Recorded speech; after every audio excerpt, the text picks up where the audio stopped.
La bassa marea record di Venezia con i suoi canali e i rii in secca e le barche nel fango.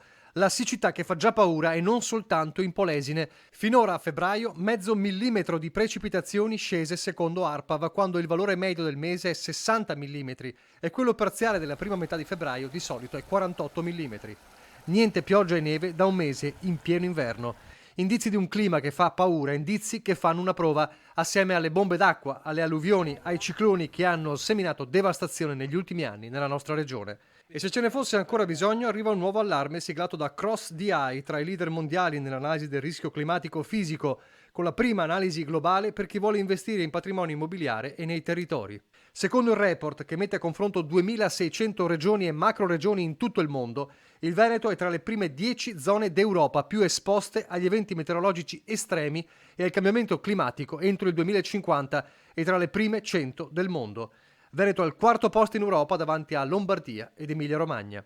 I rischi principali che causano danni in Europa sono, secondo il rapporto di CrossDI, le inondazioni fluviali e superficiali o le inondazioni combinate con quelle costiere, fra gli 8 pericoli climatici estremi insieme con caldo estremo, incendi boschivi, movimento del suolo legato a siccità, vento estremo e congelamento. Sulla base di questi 8 fattori si calcola il rischio climatico interno lordo. Il dataset Gross Domestic Climate Risk mette a confronto le aree in base alle proiezioni dei danni agli edifici e alle proprietà e mette in luce la vulnerabilità dei centri economici.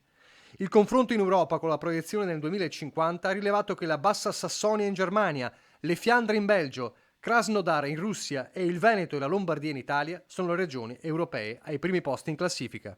Questo deve spingerci sempre più ad interventi radicali di adattamento, mitigazione e di prevenzione al rischio del cambiamento climatico e non soltanto con interventi emergenziali a posteriori, spesso poco efficaci e molto costosi.